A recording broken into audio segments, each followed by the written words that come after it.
Good morning class. Last lecture में हम लोगों ने ये देखा था कि जब कोई सर्कुलर कॉइल है तो उसके सेंटर पर मैग्नेटिक फील्ड लाइन कैसे फाइंड आउट की जाती है। ठीक है, तो आज हम लोग देखेंगे कि इसी कॉइल के सेंटर से पास होने वाली जो एक्सिस होती है, ये सेंटर है, इससे पास होने वाली जो एक्सिस होगी, इस एक्सिस पर कोई प्रेजेंट पॉइंट है, वहां पर आपको मैग्नेटिक फील्ड का इफेक्ट देखना है। ठीक है, तो बहुत सिंपल कंसेप्ट है कि आप सबसे पहले ये समझिए कि अगर कोई लॉन्ग स्ट्रेट वायर है तो उसके आसपास जो मैग्नेटिक फील्ड होती है वो कुछ इस तरह से बनती है। अगर हम इस वायर को पहले हमने इस मैग्नेटिक फील्ड के कारण यहाँ कहीं किसी पॉइंट पर मैग्नेटिक फील्ड का इफेक्ट देखा था। ठीक है, फिर इस इनफाइनाइट वायर के लिए भी देखा था। अब अगर हम इस वायर को टर्न करके मोड़ देते हैं, कुछ इस तरह से कॉइल का शेप दे देते हैं, तो ये मैग्नेटिक फील्ड कुछ इस तरह से बन जाती है, ऐसी, क्योंकि अभी हमने देखा कि वायर के आसपास होती है तो इस तरह से मैग्नेटिक फील्ड बन जाती है। तो जब हम कॉइल का इफेक्ट देखते हैं तो इसके सेंटर से भी कुछ लाइन इस तरह से पास होती हुई नजर आती है, जिसका मैं आपको ऐसे 3D व्यू दिखाती हूँ कि वो इस तरह से तो होती हैं और साथ में सेंटर से भी कुछ लाइन, मैग्नेटिक लाइन पास होती हैं। इसी कारण हमने सेंटर पर मैग्नेटिक फील्ड फाइंड आउट किया था। ऑब्वियसली जहाँ भी मैग्नेटिक फील्ड फाइंड आउट करने की बात होती है, इसका मतलब है मैग्नेटिक फील्ड लाइन वहीं से पास होती है, तभी तो आप उस किसी भी पॉइंट पर वहाँ पर उसका इफेक्ट, इंटेंसिटी फाइंड आउट करते हैं। तो यहाँ पर भी आपको कॉइल के सेंटर पर इंटेंसिटी फाइंड आउट करने को कहा था, तो आपने मैग्नेटिक फील्ड कुछ इस तरह से पास होती है, इसका मतलब यहाँ सेंटर में इफेक्ट क्या होगा वो आपने देखा। आज हम देखेंगे कि अगर कोई कॉइल है और उसके सेंटर वाली एक्सिस, हमने कहा कि उसके आसपास तो मैग्नेटिक फील्ड है ही और उसके अंदर से भी मैग्नेटिक फील्ड लाइन पास होती, तो जो मैग्नेटिक फील्ड लाइन पास हो रही है उसके सेंटर से, वो अगर इस तरीके से आगे की तरफ बढ़ाया जाए, ठीक है, इस एक्सिस को, तो इस पर स्थित किसी बिंदु पर आप, किसी पॉइंट पर आप मैग्नेटिक फील्ड फाइंड आउट करेंगे। ठीक है, तो हिंदी इंग्लिश दोनों में ही मैं आपको एक्सप्लेन कर देती हूँ कि सबसे पहले आप कॉइल मतलब कुंडली, किसी भी कुंडली के केंद्र पर आपने चुंबकीय क्षेत्र को ज्ञात किया था, और अब आप किसी कुंडली के केंद्र से गुजरने वाली किसी अक्ष पर स्थित बिंदु पर आप चुंबकीय क्षेत्र की तीव्रता ज्ञात करेंगे। ठीक है, यानी कि पहले आप कॉइल के सेंटर पे मैग्नेटिक फील्ड को फाइंड आउट करते थे, अब आप कॉइल के सेंटर से पास होने वाली जो एक्सिस है उसके किसी पॉइंट पर आप मैग्नेटिक फील्ड को फाइंड आउट करेंगे, यानी कि magnetic field at a point on the axis of current carrying circular coil, यानी कि किसी धारावाही कुंडली के केंद्र के अक्ष पर स्थित किसी बिंदु पर चुंबकीय क्षेत्र की तीव्रता का व्यंजक। ठीक है, अब देखिए, इसके लिए हम पहले एक डायग्राम बनाएंगे। ये कोई कुंडली या कोई कॉइल बना दी है, ठीक है, और इसका सेंटर है O, इसकी रेडियस हम मान लेते हैं A, और इसके अक्ष से, इस केंद्र के या सेंटर के एक्सिस यानी अक्ष पर कहीं पर भी एक पॉइंट P ले लिया, इस पर हमें मैग्नेटिक फील्ड फाइंड आउट करना है। ठीक है, अभी हमने देखा कि कुछ इस तरह से मैग्नेटिक फील्ड पास होती है, फील्ड लाइंस, तो इसका मतलब है पॉइंट P पर इसका इफेक्ट रहेगा, तो अपने सेंटर पे भी इफेक्ट फाइंड आउट किया। अब सेंटर से यानी केंद्र पर न करते हुए केंद्र से गुजरने वाली जो अक्ष है उस पर कोई बिंदु P ले लिया, जिस पर आपको विद्युत क्षेत्र की तीव्रता की गणना, चुंबकीय क्षेत्र की तीव्रता की गणना करनी है, इंटेंसिटी ऑफ मैग्नेटिक फील्ड। ठीक है, धारा चुंबकीय क्षेत्र की तीव्रता का व्यंजक ज्ञात करेंगे यहाँ पर। तो इसका जो त्रिज्या है या रेडियस है वो ए ले ली। अब जैसे हमने लास्ट लेक्चर में कुंडली का डेरिवेशन किया था, उसमें हमने पूरा उसका परिधि न लेते हुए उसकी छोटे छोटे टुकड़े किए थे, छोटे छोटे एलिमेंट लिए थे डीएल। यहाँ पर भी हम वही करेंगे। हमने एक तो ए बी नाम के एक एलिमेंट जिसकी लेंथ है डीएल यहाँ ले लिया, और दूसरा सी डी नाम का एलिमेंट है, इसकी लेंथ है डीएल यहाँ ले लिया। सेम लेंथ का डीएल एक इधर और एक इसके जस्ट अपोजिट ले लिया। ठीक है, अब ये इतना छोटा है डीएल कि अगर आप किसी राउंड शेप में इसे देखेंगे तो ये लगभग एक सीधी लाइन के जैसा ही आपको नज़र आएगा, जो कि आप बायो-सावर्ट लॉ में जनरली एक सीधी डीएल को एज्यूम करते हैं। ठीक है, तो वहाँ पर आपने क्या क्या फाइंड आउट किया था, एक पॉइंट पी जहाँ पर आपको एक्सिस जिस पर आपको मैग्नेटिक फील्ड पता करना है, उस डीएल से उसकी जो लंबाई थी, मतलब जो एंगल था वो थीटा था, और वहाँ से वहाँ तक की जो लंबाई थी वो आर थी। तो देखिए इस डीएल से इस पॉइंट पी की जो रेडियस है, जो आप हर बार लेते हैं आर ही लेते हैं। दूसरी यहाँ से भी सेम है, यहाँ पर मैथ्स आपका लगेगा कि इस पॉइंट से और इस पॉइंट से, मतलब ये स्पर्श रेखाओं के अगर नियम से देखा जाए, टेंजेंट लाइन से देखा जाए, तो एक्सटर्नल पॉइंट्स आप मैक्सिमम 2 टेंजेंट ड्रॉ कर सकते हो और दोनों ही टेंजेंट की लेंथ इक्वल होगी। तो अगर ये आर है, स्पर्श रेखा पहली आर है, तो दूसरी वाली की लंबाई भी आर ही होगी। यहाँ आपके मैथ्स के कुछ रूल्स लगते हैं। सेंटर से इसकी डिस्टेंस हम कुछ नहीं तो एक्स मान लेते हैं। ठीक है, और हमें पता है कि हमने बायो-सावर्ट लॉ में देखा था, जनरली आप इधर देख सकते हैं, ये बायो-सावर्ट लॉ के लिए जो डीएल लेंथ ली थी आपने, पॉइंट पी लिया था, इससे इसका जो एंगल बन रहा था वो थीटा था पी की तरफ से, और जो सामने से एंगल बन रहा था वो फाई था। ठीक है, लॉन्ग स्ट्रेट वायर के लिए जब आपने निकाला था, तो ये एंगल पी से यहाँ तक का फाई हो जाएगा, और ये एंगल भी क्या बन जाएगा, फाई बन जाएगा। ठीक है, और यहाँ पर बनेगा 90 डिग्री का एंगल, क्योंकि रेडियस और एक्सिस वाली लाइन दोनों के बीच का एंगल हमेशा 90 डिग्री होता है। ये आपका जनरल मैथमेटिक्स है। ठीक है, अब हमें इस पॉइंट पी पर पहले इस डीएल और इस डीएल दोनों के कारण निकालेंगे, फिर हम लोग पूरी कॉइल के कारण चुंबकीय क्षेत्र की तीव्रता यानी कि intensity of magnetic field find out करेंगे। ठीक है, तो पहले हम इसको रिजॉल्व करते हैं कि देखिए, अगर पहले इस डीएल के कारण अगर मैग्नेटिक फील्ड देखेंगे तो वो क्या होगी, डीएल मतलब छोटी साइज है, दैट मीन्स डीबी होगी, तो उसकी डायरेक्शन कहाँ होगी, कुछ इस तरह से। अब चूंकि मैग्नेटिक फील्ड यानी कि चुंबकीय क्षेत्र और विद्युत क्षेत्र दोनों ही सदिश राशि है, वेक्टर क्वांटिटी है, तो डीबी होगा, और इसके कारण जो होगी वो कुछ इस तरह से होगी, डीबी। अब हमने सदिश के नियम को पढ़ा है कि सदिश यानी कि वेक्टर चारों एक्सिस के कहीं भी बीच में होता है, तो जहाँ वो एंगल बनाता है थीटा, उसको हम कॉस थीटा वाले कंपोनेंट में ले लेते हैं, और यहाँ पर हम साइन थीटा वाले कंपोनेंट में तोड़ देते हैं, रिजॉल्व कर लेते हैं। ठीक है, तो इसके दो घटक ले लेते हैं, एक तो एक्स अक्ष का घटक और एक वाई अक्ष का। एक्स अक्ष के साथ हमेशा कॉस थीटा आता है और वाई अक्ष के घटक के साथ साइन थीटा आता है। तो इस तरह चारों अक्ष के बीच में कहीं भी अगर कोई सदिश आ जाता है तो उसे हम दो घटकों में वियोजित कर लेते हैं, 2 कंपोनेंट्स में डिवाइड कर लेते हैं। एक तो एक्स के साथ थीटा, मतलब एक्स वाली एक्सिस में हमेशा कॉस थीटा वाला कंपोनेंट, और वाई के साथ साइन थीटा वाला कंपोनेंट।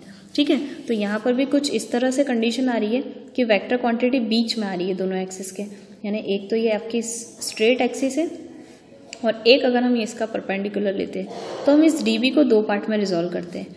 यहाँ पर अगर हम देखेंगे तो डीएल से जो एंगल बन रहा है वो सीधा थीटा ऐसे बन रहा है, यहाँ से फाई बन रहा है और उसके सामने जस्ट थीटा बन रहा है। तो ये वाला जो वेक्टर है डीबी वो इसके साथ फाई एंगल बनाएगा, ये और ये इक्वल होंगे, और इसके साथ भी फाई एंगल बनाएगा। अब जहाँ एंगल बनता है वो साइड हमेशा कॉस थीटा में आती है, यानी कि यहाँ पर इस डीबी का एक हिस्सा आएगा डीबी कॉस थीटा, और इधर वाली एक्सिस पर ये वाई की तरह काम कर रही है और ये एक्स एक्सिस की तरह काम कर रहा है, तो यहाँ वाली साइड पर आएगा डीबी साइन थीटा आएगा। इस डीबी के 2 पार्ट हो गए, एक जहाँ फाई एंगल बना वो डीबी कॉस थीटा और एक उधर डीबी साइन थीटा। उसी तरह ये जो डीबी है इस डायरेक्शन वाला, इसके भी 2 हिस्से हुए। ऊपर की तरफ जो फाई एंगल बनाता हुआ गया वो डीबी कॉस थीटा इस तरफ आ जाएगा, और इधर जो एक और एरो बना है वो dB साइन थीटा आएगा। अब आप देखिए कि पहले हम इस dl के कारण इस पॉइंट P पर मैग्नेटिक फील्ड यानी चुंबकीय क्षेत्र क्या होगा। तो बिंदु ये चालक dl के कारण बिंदु P पर चुंबकीय क्षेत्र की तीव्रता, ठीक है, intensity of magnetic field at point P due to element dl। अब एरो बना दीजिए, इसमें करंट आई फ्लो कर, ठीक है, dl के कारण। तो बायो-सावर्ट लॉ क्या होता है, dB equal to mu 0 4 pi I dl sine phi upon r square, ठीक है। अब यहाँ पर जो थीटा है वो कितना बनेगा, 90 डिग्री। अभी हमने सर्कुलर कॉइल के लिए रूल देखा था कि आप सर्कुलर कॉइल जो भी रहती है उसमें अगर आप छोटे छोटे एलिमेंट dl रहते हैं तो रेडियस से उसका हमेशा एंगल कितना बनता है, 90 डिग्री ही बनता है एज अ रेडियस, ठीक है। तो यहाँ पर भी थीटा की वैल्यू कितनी होगी, 90 डिग्री। तो फाई, तो sine phi equal to sine 90, और साइन 90 की वैल्यू होती है 1। तो dB equal to mu 0 4 pi I dl sine 90 upon r square, dB equal to mu 0 4 pi I dl 90 की वैल्यू होती है 1 अपॉन आर स्क्वायर, ठीक है। ये आपकी मेन इक्वेशन आ गई इस छोटे से dl के कारण इस पॉइंट P पर मैग्नेटिक फील्ड। इसी तरह अब इस dl के कारण इस पॉइंट पर मैग्नेटिक फील्ड भी यही होगी, सेम होगी, ठीक है। तो यहाँ पर हम लिखेंगे कि चुंबकीय क्षेत्र की तीव्रता कौन सी वाली, dB, सदिश dB को दो घटकों में वियोजित करने पर घटक dB cos थीटा एक दूसरे को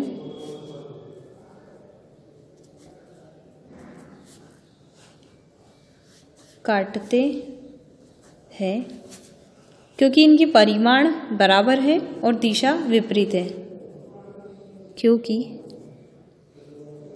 इनके परिमाण बराबर व दिशा विपरीत है, अतः कुल चुंबकीय क्षेत्र बिंदु P पर क्या होगा, समेशन dB साइन फाई होगा। यानी कि हमें पता है कि जो मैग्नेटिक फील्ड है किस पर, पॉइंट P पर, इस dB, and when we divide और resolve this vector dB then we get a two component dB cos theta और dB sin थीटा। बट देखिए इस dl का dB ये वाला है और इस dl वाले एलिमेंट का dB ये वाला है। अब जितने भी इस कॉइल पर आप dB लेते जाएंगे, ये वाला dB लेंगे तो इसका फिर आपको यहाँ कहीं मिल जाएगा, और ये वाला dB लेंगे इसके जस्ट सामने वाला तो इसका कंपोनेंट यहाँ मिलेगा। तो सभी के dB cos थीटा एक दूसरे के सामने होंगे। इसका डायग्राम मैं आपको इस तरह से विजुलाइज कराती हूँ कि मान लीजिए कोई कॉइल है या आपने इसका dB लिया तो dB क्या होगा, एक तो मेरा जो पेन रखा है इस पॉइंट पर, ठीक है, ये जो पेन की डायरेक्शन है ऊपर, यहाँ पर सभी के क्या आएंगे, dB साइन थीटा आ जाएगा सभी के, और इससे जस्ट इस तरह से सीधे एंगल पे ये वाला साइड आएगा dB cos थीटा, और एक जो मेरा पेन है जैसे मैंने इसकी स्ट्रेट पोजीशन बनाई, ये dB साइन थीटा इसका यहाँ आएगा इस dl का, और dB cos थीटा इधर आएगा। उसी तरह इसके जस्ट सामने इस dl का भी dB cos थीटा इधर आएगा और dB साइन थीटा इसका भी इधर ही आएगा। ऐसे आप जितने भी एलिमेंट लेते जाएंगे आमने सामने तो इनके सभी के dB cos थीटा एक दूसरे के अपोजिट और इक्वल होंगे, और इन सभी का जो रिजॉल्व है, इन सभी के जो dB sin थीटा वो सब एक ही साइड स्पैन पर आएंगे, ठीक है। तो इसका मतलब है कुछ इस तरह से सभी के dB sin थीटा एक ही डायरेक्शन में होने के कारण इन सब का सम हो जाएगा, तो सभी जुड़ जाएंगे, और जो एक दूसरे के विपरीत और परिमाण में बराबर है, दिशा में विपरीत है, तो एक दूसरे को खत्म कर देंगे इसका इफेक्ट, ठीक है। तो यहाँ पर आप अपनी लैंग्वेज में लिख सकते हैं, since here we resolve and dB into component, then dB cos theta of each element, हर एक एलिमेंट के जो dB cos थीटा है are equal in magnitude but opposite in direction. That means they cancel out to each other and the total magnetic field at the point will be dB sin phi, ठीक है। यहाँ पर क्या होगा, sin phi होगा, ये phi ले लीजिए आप, एंगल का जो वैल्यू है वो phi है, थीटा ना होते हुए। तो total magnetic intensity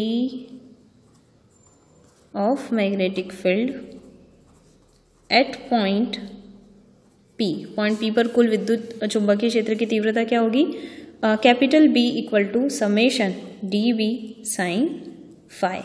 now B equal to summation dB की वैल्यू हमारे पास है already, mu 0 4 pi IDL r square sin phi, ठीक है। अब मुझे sin phi की वैल्यू फाइंड आउट करनी है, तो यहाँ पर ये कांस्टेंट, ये और ये, तो B equal to mu 0 4 pi I by r square summation DL sin phi। Summation DL को मुझे पता है क्या होता है, समेशन DL यानी कि सारे एलिमेंट को अगर मैं जोड़ दूँ DL करते हुए, तो ये बन जाएगा 2 पाई A, क्योंकि यहाँ पर रेडियस कितनी ले रखी है हमने, A, तो वृत्त की परिधि या सरकमफेरेंस क्या होती है 2 पाई R, यानी कि A, R की जगह में ही रखेंगे, ठीक। तो समेशन DL 2 पाई A होता है। और इन ट्राइंगल, कौन सा ट्राइंगल ले लेंगे हम, यहाँ पर हम इसे पॉइंट E नाम दे देते हैं। तो ये आपको एक समकोण त्रिभुज दिख रहा है, राइट एंगल ट्राइंगल, 90 डिग्री का एंगल बन रहा है। ये 90 डिग्री और फाई के सामने जो एंगल बनता है वो हमेशा लंब होता है, परपेंडिकुलर। पाई और 90 डिग्री के बीच का बेस होता है और ये हाइपोटेनियस होता है, ठीक है। मुझे यहाँ पर साइन फाई की वैल्यू निकालनी है, तो साइन फाई क्या होगा, परपेंडिकुलर अपॉन हाइपोटेनियस, यानी A बाय R। तो इन ट्राइंगल EOP में, त्रिभुज EOP में sine phi equal to P by H, perpendicular upon hypotenuse, लंब बटे कर्ण। तो P की वैल्यू जो होगी यहाँ पर A होगी और H की वैल्यू होगी R, तो साइन फाई की वैल्यू A बाय R हो गई। तो अब यहाँ सारी वैल्यू पुट करके B equal to mu 0 4 pi I by R square summation DL की वैल्यू 2 पाई A और साइन फाई की A बाय R होती है। सो फाइनली पाई से पाई कैंसिल, 2 से 4 कैंसिल, तो हमें क्या मिला, mu 0 I A square upon 2 R cube, R square R cube हो जाएगा। ये आपको B equal to magnetic field इसकी मिल गई, ठीक है। यहीं तक ये डेरिवेशन था, आपको मैग्नेटिक फील्ड फाइंड आउट करनी थी जो आपने कर ली, ठीक है। Thank you.